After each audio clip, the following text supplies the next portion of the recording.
Mon écran, c'est bon Pierre? Très bien, on le voit, impeccable. Ok. Allez. C'est parti.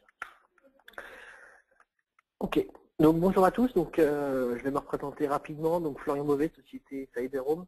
Je suis en charge de la partie avant-vente, donc purement technique chez Cyberhome, mais je reprends également là en charge tout ce qui va être channel. Alors ce qu'on appelle channel chez Cyberhome, ça va être tout ce qui va être gestion du canal de distribution, gestion des partenaires actuels, recrutement de nouveaux partenaires. Donc voilà. Donc je suis en charge d'animer le canal de vente, donc au travers des distributeurs comme ACTL, au travers de partenaires, et justement donc de promouvoir, d'évangéliser un petit peu la solution Cyberhome.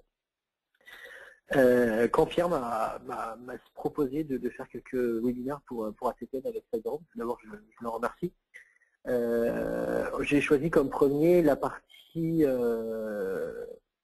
gestion et les problématiques, les défis qui sont rencontrés par les responsables informatiques.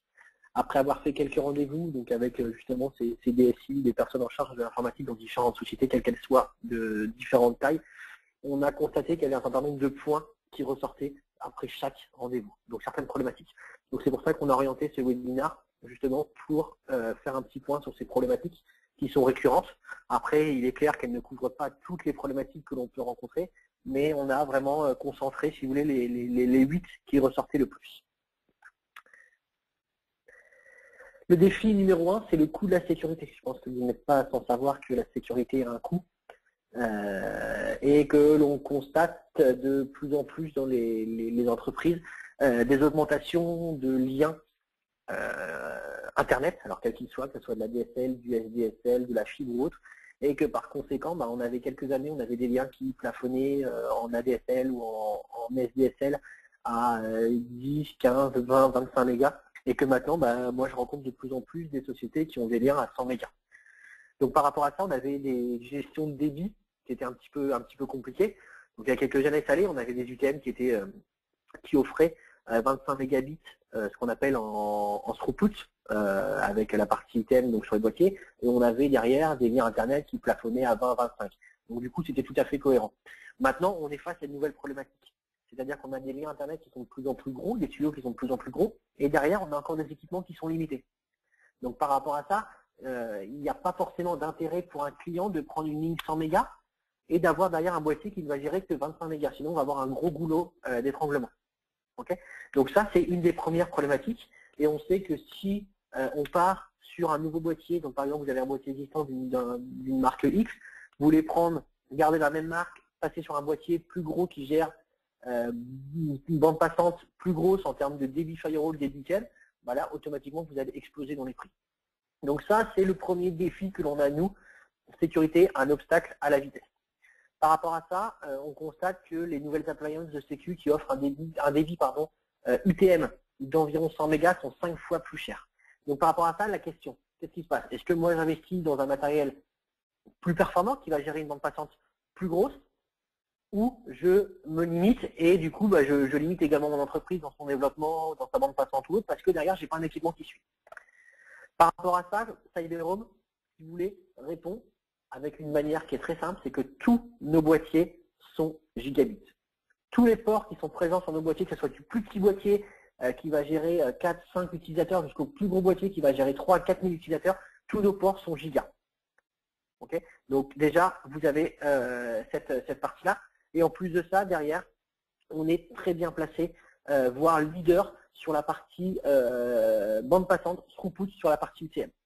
Alors pour information, on a des débits qui peuvent être jusqu'à 5 fois supérieurs par rapport à la moyenne du marché. Okay. Donc par exemple, si je prends un débit aujourd'hui, donc sur la pare-feu pur et dur, on va être capable de monter jusqu'à 12 gigas sur un boîtier milieu de gamme.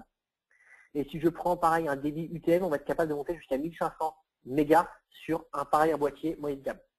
Pour information, les boîtiers petites et moyennes entreprises, TPME, TPE, PME, on est sur des boîtiers aux alentours de 25, CR25, CR35 que vous voyez sur la partie de droite, voire CR50, et on monte pour information de 110 mégas jusqu'à 550 mégas en débit UTM. Alors ce qu'on appelle débit UTM, c'est un flux avec tous les services de sécurité activés. IPS, antivirus, anti-spam, filtrage applicatif, filtrage web. D'accord? Donc on est quand même bien placé. Et donc nous, c'est pas un coût supplémentaire parce que tous nos boîtiers voilà, offrent ces caractéristiques et ces débits.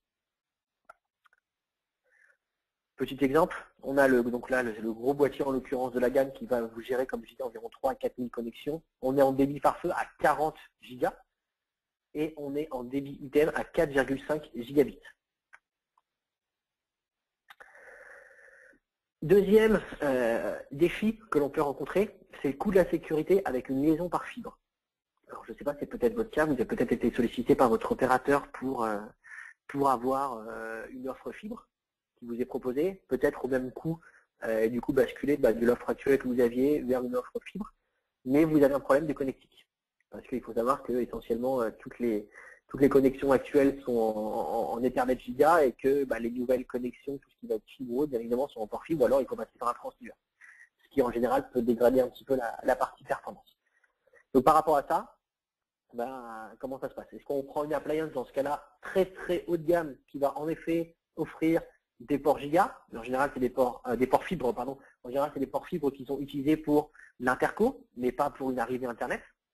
Et dans ce cas-là, on est sur des appliances qui sont à plusieurs dizaines, voire plusieurs centaines de milliers d'euros. Par rapport à ça, Cyberhome propose avec un boîtier, encore une fois, de gamme intermédiaire, ce qu'on appelle le CR100 ou le CR200, on a possibilité, c'est des boîtiers qui sont des références XP, que l'on appelle, qui permettent d'ajouter une ou plusieurs cartes. C'est-à-dire qu'on va être capable d'ajouter un certain nombre de ports, un certain nombre de connectiques supplémentaires. Donc par défaut, on a ici sur un CR200, par exemple, on a 6 ports cuivre en giga, et on a un emplacement pour mettre une carte. Et on a 3 types de cartes au catalogue. Donc ça peut être soit 8 ports cuivre en giga, soit 8 ports fibre en giga, soit 4 ports fibre en 10 giga. Donc ça, c'est des boîtiers qui sont modulables. Vous achetez votre boîtier, vous achetez en plus une carte parce que vous savez que vous allez avoir de la connectique fibre. Donc vous pluguez une carte fibre et du coup vous avez 4 ports fibre. Donc vous pouvez dédier 1 ou 2 ports à vos connexions Internet et les autres ports à des liens d'interco, boîtier à boîtier, boîtier à switch pour augmenter les débits. Bref, après tous les ports peuvent être définis avec différents types. Type WAN, type LAN, type DMZ. Bref, on peut même utiliser, si vous voulez, si vous êtes dans un cas de cluster, on peut même utiliser les ports fibres pour la partie lien de haut dispo, lien de cluster.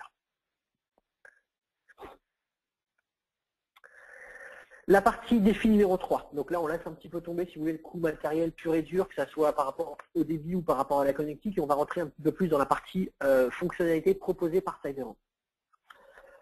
On a de plus en plus de contraintes ou de difficultés en entreprise à correctement filtrer tout ce qui va être la partie applicative.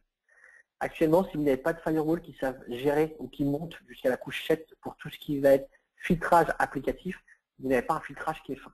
Je prends un exemple tout simple, le filtrage ou la limitation d'utilisation de Skype. Aujourd'hui, si vous n'avez pas un firewall qui sait gérer les signatures applicatives, qui sait gérer la couche 7 en termes de filtrage, vous n'êtes pas capable de bloquer Skype. Alors si, vous êtes capable de bloquer Skype, mais dans ce cas-là, vous bloquez tout flux sortant. Donc c'est un petit peu barbare. Après, vous allez me dire, ok, on peut également bloquer Skype en bloquant les installations de soft sur les portables. Enfin, sur les ordinateurs, certes. Mais après, il peut tout avoir sur les portables, les téléphones, les smartphones, les tablettes qui sont connectés au Wi-Fi ou autres, l'utilisation de Skype. Il faut savoir que Skype est catégorisé chez nous comme une solution avec un niveau de risque égal à 5, donc le plus fort risque. Pourquoi? Parce que c'est une application qui est forte, très forte consommatrice de bande passante et en plus peut être vecteur de fuite de données d'une société. Donc par rapport à ça, nous on a des firewalls qui sont couche 7, donc qui sont jusqu'à la couche applicative. On s'appuie sur des signatures applicatives, c'est-à-dire qu'on va avoir des signatures comme pour la partie antivirus, si vous voulez, pour schématiser un petit peu. On va avoir chaque application, enfin chaque signature va correspondre à une ou plusieurs applications. Et par rapport à ça, on va être capable de faire un filtrage fin par rapport à une application. Par exemple, je veux bloquer Skype, et ben j'ai dans mon paramétrage une signature qui correspond à l'application Skype. Et dans cette application, je vais être capable de dire, ok, j'autorise les connexions Skype, j'autorise le chat Skype, mais par contre, dans Skype, je vais bloquer tout ce qui va être visioconférence, éventuellement jeu, prise de main à distance, ou encore en échange de fichiers. D'accord? Par rapport à ça, on a également une protection, ce qu'on appelle nous proactive. Pourquoi? Parce qu'aujourd'hui, par exemple, dans nos signatures applicatives, vous êtes, je crois, à 2200 ou 2300 signatures applicatives. Dans cette signature-là, vous avez possibilité de faire un filtrage, alors soit par nom d'application, c'est parfait, soit par type d'application, soit par niveau de criticité par nom d'application, comme on le voit ici. Par exemple, je décide de faire un blocage sur toutes les applications qui sont jeux, qui ont la catégorie jeu. Ou alors, je décide de faire un blocage de toutes les applications qui ont un niveau de risque égal à 5, à savoir un niveau très élevé. Ou je fais un blocage par rapport à des caractéristiques. Je vais bloquer toutes les applications qui sont consommatrices de bande passante. Et enfin, je vais bloquer les applications qui ont pour technologie le peer-to-peer. Donc, je vais être capable de sélectionner soit un critère par différentes briques ou faire un mix de plusieurs critères.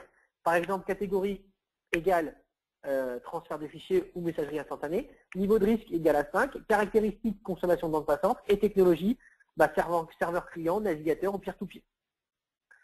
Donc ça, c'est un modèle classique de filtrage applicatif. Nous, on a un modèle proactif. Pourquoi? Parce que si aujourd'hui, je vous dis j'ai 2200 signatures applicatives, demain, j'ai 10, 15 nouvelles signatures applicatives qui sont descendues, qui sont récupérées par le boîtier. Et dans ces applications-là, dans ces signatures applicatives qui sont téléchargées, j'ai de nouvelles applications qui ont un niveau de risque égal à 5. Automatiquement, si vous avez fait une règle qui bloque toutes les applications avec un niveau de risque égal à 5, à l'instant T, toutes les futures nouvelles applications qui seront caractérisées par Cyberroom avec un niveau de sécurité égal à 5, ou un niveau de risque égal à 5, seront automatiquement bloquées. Donc c'est pour ça que l'on rentre, nous, dans un modèle de protection applicative proactive. Comme je vous disais, on peut également faire un contrôle sur une combinaison, donc application et ou catégorie d'application. On peut également faire un filtrage par rapport à des utilisateurs. Tel ou tel utilisateur, telle ou telle population peut utiliser telle ou telle application. On peut également faire un filtrage applicatif en fonction de la bande passante. Dire que telle application qui est critique pour moi, mon business, pour l'activité de mon entreprise, eh ben, je lui alloue le maximum de bande passante. Par exemple, pour tout ce qui va être outils de type CRM, de type VoIP ou autre.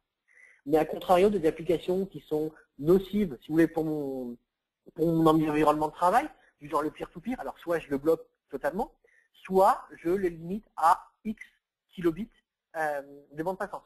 Alors en général, c'est relativement dissuasif. Par exemple, je ne veux pas bloquer YouTube, mais YouTube, je sais que chaque utilisateur qui va aller sur YouTube n'aura que 56 ou 56 ou 100 ou 200 kilobits de bande passante alloués. Et là, en général, c'est dissuasif. Et pareil, je peux également faire un filtrage des applications en fonction de créneaux horaires. Je reprends l'exemple de Skype. Skype, ce n'est pas chez moi une solution approuvée professionnellement. C'est-à-dire que je ne l'utilise pas dans le cadre de mon travail. Donc, je vais bloquer Skype entre 8h et midi et entre 14h et 18h. Et à contrario, entre 12h et 14h, je vais autoriser Skype. Donc, vous voyez qu'on peut avoir une certaine granularité, une certaine modularité, et on peut combiner une application avec une population, avec la bande passante ou avec des tranches horaires. On peut également, en plus de la couche filtrage applicatif, appliquer une couche filtrage web. Filtrage web propose solution propre à Cyberroom, développée par Cyberroom, maintenue par Cyberroom et catégorisation qui est également faite par Cyberroom. On a actuellement une base de données d'environ 90 millions d'URL réparties dans plus de 82 catégories. Donc ça, après, c'est de la catégorisation. Hein. On n'a pas réinventé, si vous voulez, la roue. On a la possibilité de bloquer certaines catégories, de bloquer certains types d'URL, de créer vous-même vos catégories, d'ajouter vous-même vos URL dans les différentes catégories. Par exemple, vous êtes capable de bloquer tout ce qui va être site d'entreprise, d'autoriser site d'entreprise, moteur de recherche, mais à contrario, bloquer tout ce qui va être site de proxy, de tuning, site hébergeant, des logiciels malveillants. Et tout ça va passer au travers donc, du boîtier. Défi numéro 4, tout ce qui va être les applications web. Alors je ne sais pas si c'est une problématique auquel vous avez déjà été confronté. Dans le cas où vous avez un serveur web qui est hébergé chez vous, chez votre client, et par conséquent peut être vulnérable. Pourquoi? Parce que le serveur web, ça peut être le serveur web de votre entreprise. Dedans, vous avez par exemple un champ, vous avez un formulaire de contact avec des champs de saisie. vous avez possibilité dans ces champs de saisir du code, quel qu'il soit.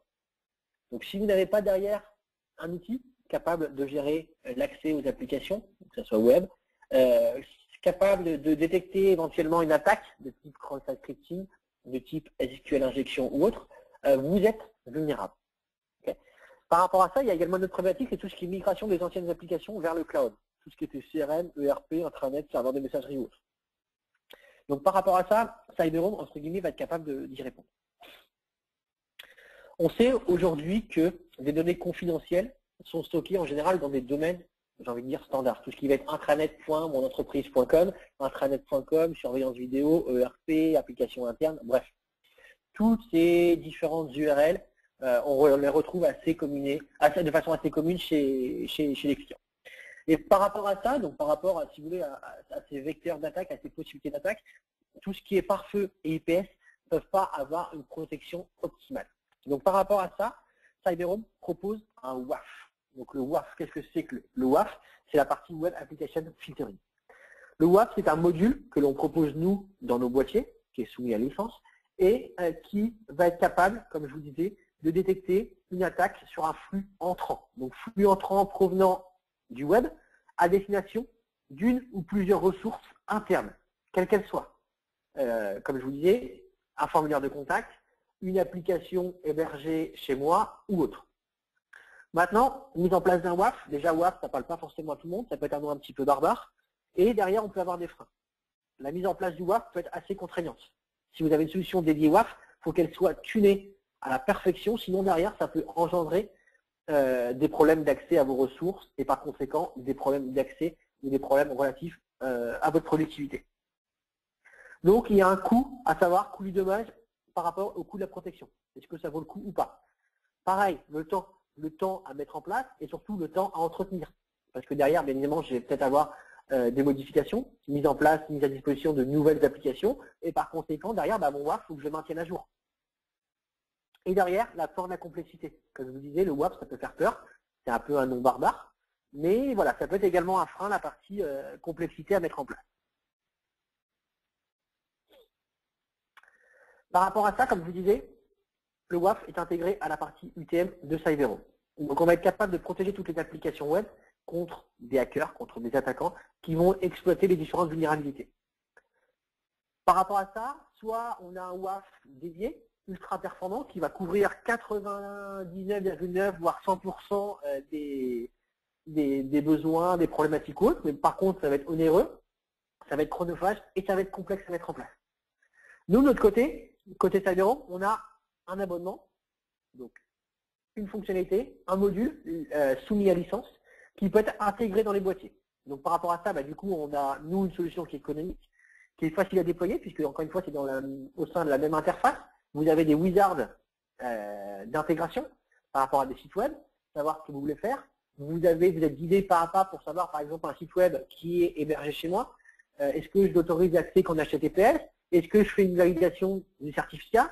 Est-ce que je fais une validation des différents cookies ou autres? Et derrière, du coup, pas de nécessité de modifier la configuration existante. C'est transparent. Donc, du coup, voilà, nous, comment on répond à cette problématique-là avec la partie Cyberhome.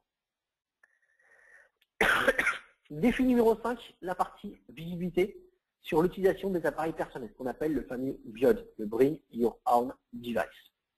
Vous avez peut-être été déjà confronté à ça, à savoir des employés qui utilisent leur équipement personnel dans un but professionnel. Alors ils sont au bureau, ils ont des tablettes, ils ont des smartphones, ils vont se connecter au Wi-Fi de l'entreprise et par conséquent peuvent avoir accès aux ressources, accès à leur mail, quand ils vont au pause café, ils sont avec leur téléphone, bref. Par rapport à ça, c'est relativement complexe de gérer, de maintenir une sécurité par rapport à justement cette fameuse problématique de BYOD, par rapport à cette problématique où les employés utilisent leurs équipements personnels dans un but professionnel. Donc déjà, savoir qui les utilise, à quoi ont-ils accès et quels appareils sont utilisés sur le réseau.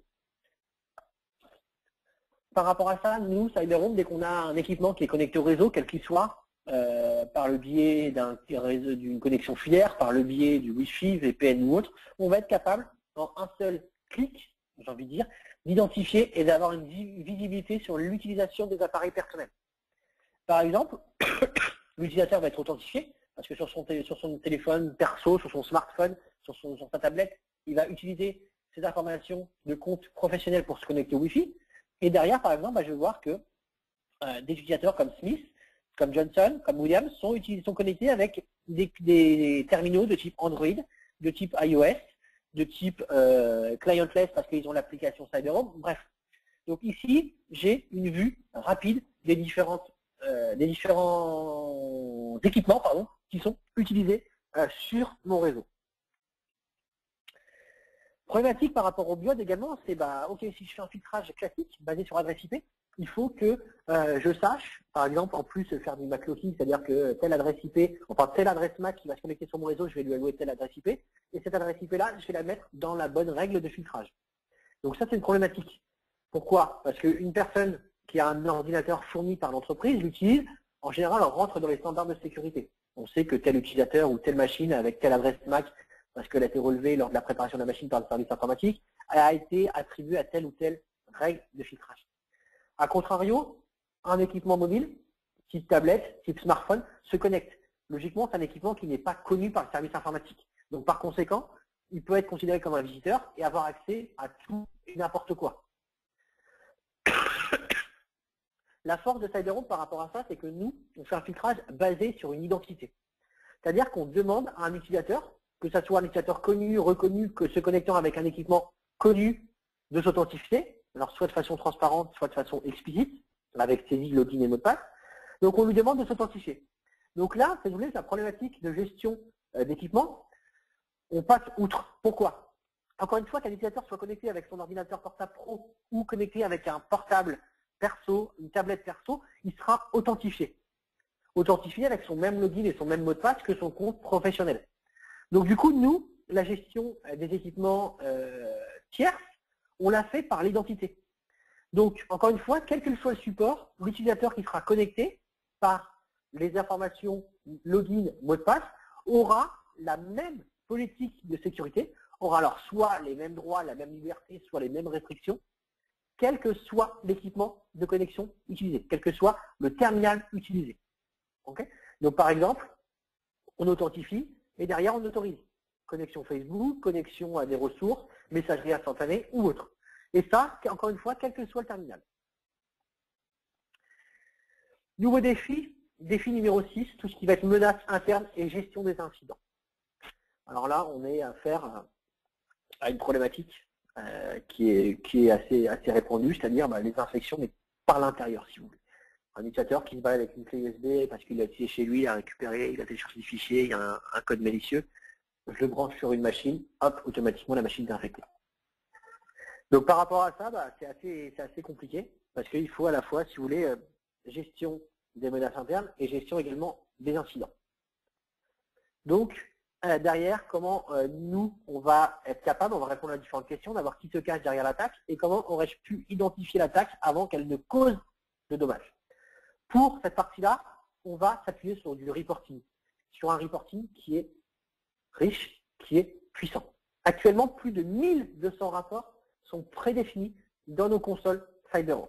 Quand je dis prédéfini, c'est un clic et vous avez le rapport qui est généré.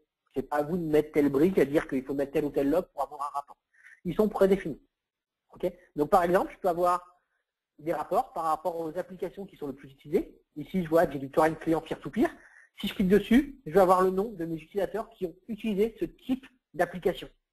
Et par conséquent, déjà dans ma recherche de sources d'infection, je suis capable de resserrer les taux par rapport à ces X utilisateurs. Et encore après, bien évidemment, je vais pouvoir cliquer dessus et d'avoir encore un filtrage un peu plus fin. Un exemple ici des différents tableaux de bord que l'on a. Donc tout d'abord, le tableau de bord par rapport à la sécurité. Donc tous les hosts sécurité bloqués, les utilisateurs bloqués, les applications bloquées, les flux par rapport au pays, les catégories, les domaines, les attaques. Ensuite, on a également un certain nombre de rapports de conformité, avec des rapports de type Compliance Report par rapport à la conformité de type HIPAA, GLBA, SOX, PCI ou FISMA. Plus connu, plus répandu, c'est le PCI, notamment le PCI DSS, où je vais être capable de voir en simple rapport tous les virus détectés, les attaques, les attaquants et les différents événements, admin et authentification. Encore une fois, tout ça rapport de base dans nos appliances. Défi numéro 7, la gestion de la bande passante. La partie QoS, qualité de service, gestion de bande passante par rapport à soit une ressource, soit un utilisateur, soit une application. 3 exemples. Site sportif, je consulte les sites sportifs. J'ai un surf internet qui est fort consommateur de bande passante. À côté de ça, du coup, mon BDG, il veut travailler et derrière, il est limité en termes de bande passante. Et du coup, derrière, mes applications importantes pour le bon fonctionnement de mon entreprise, accès au CRM, téléphonie sur IP, peuvent être dégradées parce que justement, j'ai des utilisations, alors, non productives, non professionnelles, qui impactent ma bande passante et par conséquent, derrière, qui ont un impact sur ma productivité. Par rapport à ça, nous, on est capable d'appliquer des politiques de gestion de bande passante selon différents critères. Premier critère, ça va être les catégories web. Encore une fois, je ne veux pas faire un filtrage restreint. Je veux dire que j'autorise l'accès à mes différents sites, aux différents sites de type Paris Sportif ou autre, mais je vais limiter la bande passante. Donc tout ce qui va être catégorisé comme jeux, sites sportifs, webmail ou autre, je vais les autoriser, mais je vais plafonner l'utilisation de la bande passante. Okay. Je peux également faire un filtrage QoS, gestion de bande passante par rapport à un utilisateur. On sait très bien que le dirigeant d'une entreprise, il n'aime pas être limité en termes de bande passante. Donc lui, je vais lui allouer le maximum de bande passante, quelle que soit son activité. Je peux également appliquer une règle de bande passante par rapport à un groupe d'utilisateurs.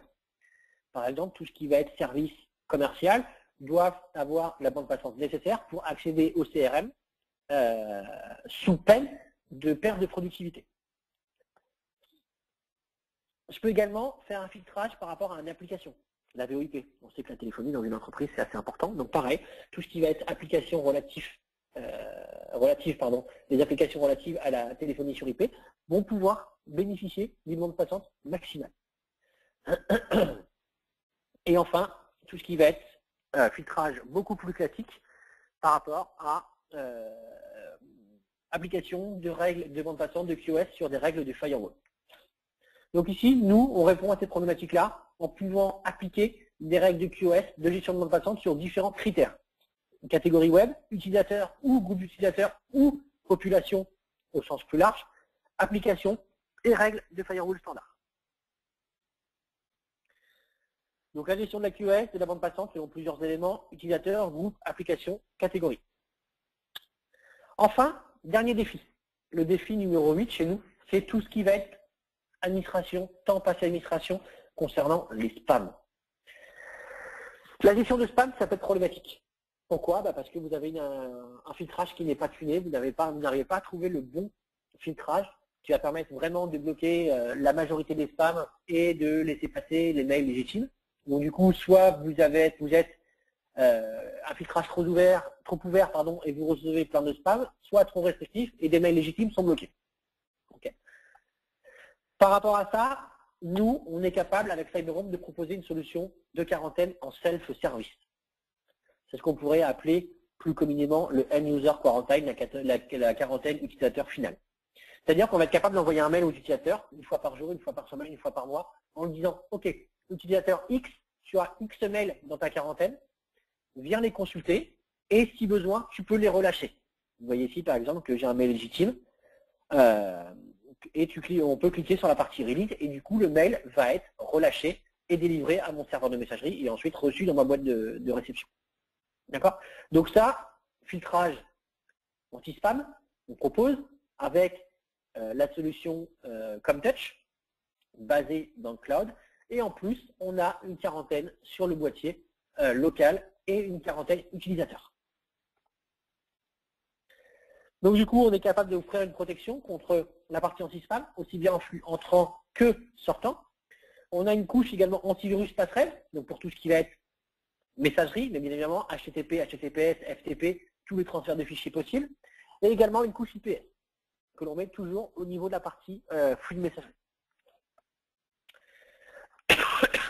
Donc on a couvert les 8 défis, si vous voulez, que l'on rencontre nous. Donc là, on va finir sur 2 slides qui vont vraiment résumer un petit peu ce que propose et ce qu'offre CyberHome. CyberHome, avant tout, pare-feu, sur lequel on applique un certain nombre de fonctionnalités. Fonctionnalités d'abord de sécurité. Partie IPS, partie antivirus, partie filtrage de contenu web, filtrage applicatif, anti-spam, et la partie WAF. Okay. On a également d'autres fonctionnalités, comme tout ce qui va être archivage et contrôle des messageries instantanées. Par exemple, on va être capable de dire que pour du Yahoo Messenger ou autre, tel ou tel utilisateur peuvent communiquer ensemble, mais ne peuvent pas échanger de fichiers ou ne peuvent pas faire de visioconférence. Et à contrario, l'utilisateur 1 ne peut pas communiquer avec l'utilisateur 2. On a en plus derrière un archivage possible des conversations. On a également des solutions VPN. Bien évidemment, on sait interagir avec toute autre solution pour monter des VPN site à site en IPsec. On propose et on fonctionne également en terminaison VPN pour les utilisateurs mobiles. SSL, IPsec, PPTP, L2TP. On a également des boîtiers qui sont déclinés en version sans fil. Donc on a des boîtiers Wi-Fi. On a également sur tous nos boîtiers des ports USB qui permettent de rajouter une clé 3G, 4G ou WiMAX. Dans le cas où vous avez un opérateur filaire qui tombe, vous avez possibilité d'utiliser une connexion 3G, 4G ou WiMAX en solution de backup. On a également la partie gestion du multilien, c'est-à-dire qu'on va être capable de gérer de 1 à X opérateurs Internet, soit de faire de l'actif-passif, soit de faire du policy-based routing, c'est-à-dire que tel ou tel flux sort par telle ou telle interface, soit faire du user-based routing, c'est-à-dire que tel ou tel utilisateur et non plus flux va sortir par telle ou telle interface. Je peux faire de l'interface overflow, je peux faire du run robin, bref, on gère tous les standards de multilien. Et enfin, toutes ces briques, en plus gestion de bande passante de QoS, permettent d'avoir des logs et du coup du reporting. Il faut savoir que tous nos boîtiers, sauf le plus petit de la gamme, ont des disques durs intégrés et par conséquent ont le moteur de log et de reporting. Donc tous les rapports que je vous ai montrés précédemment sont présents dans nos boîtiers. Pas besoin d'une solution externe, pas besoin d'avoir une VM comme le fait un certain concurrent pour avoir les logs et les rapports. Tout est stocké sur notre boîtier. Présentation rapide de la gamme, donc 4 couches dans la gamme. Sécurité réseau, donc tout ce qu'on vient de voir, avec des firewalls UTM physiques et ou virtuels. On a également des consoles, une console de gestion centralisée, qui va être capable de gérer de 1 à X boîtiers, qui se décline soit en mode cloud pour les partenaires, soit pour les clients en mode hardware ou virtuel. On a également des solutions de surveillance et d'analyse du réseau. C'est-à-dire que dans le cas où vous avez plusieurs boîtiers et que vous voulez faire de l'agrégat, de logs et de rapports, et la génération de rapports sur X boîtiers, avec des informations provenant de X appliance, CyberHome ou provenant d'autres équipements de type serveur, applicatif, son IPS, tout ce qui va gérer le syslog, on a une solution qui s'appelle iView qui va permettre de corréler toutes ces informations-là et de sortir des rapports. Et enfin, pardon, on a une ligne de produits pour les particuliers qui s'appelle CyberHome NetGenie. Voilà, j'en ai terminé pour cette présentation. Je crois qu'il nous reste un petit peu de temps pour des questions. Je vais découvrir tout de suite si questions il y a eu.